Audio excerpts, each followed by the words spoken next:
Welcome to the Slop Farm. Enjoy the video. You start by getting the key now.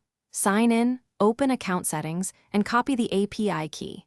Do this because the key authenticates every request and limits access. Once copied, make sure to place it in an environment variable like Perplexity API KEY or in a secrets manager to avoid hardcoding. You'll also enable any required API access or billing. This prevents unexpected rejects.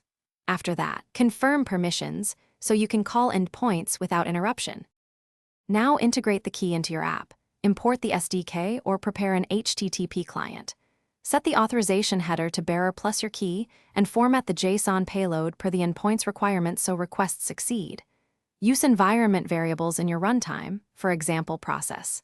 Env, Perplexity API key to inject the key securely. Also implement retries and rate limit handling because the API enforces quotas. This keeps your app resilient and prevents sudden failures. Finish by testing and deploying. Run local requests, inspect responses, and verify status codes. Once done, deploy with your secret management in place and monitor usage so you catch anomalies. Rotate keys periodically and update deployments to reduce risk. If something goes wrong, first check that your authorization header is correct, confirm environment variables are loaded, and verify you're under quota limits. Often a wrong header or exhausted quota is the root cause, and fixing that. Thanks for watching. Consider subscribing if we helped you today.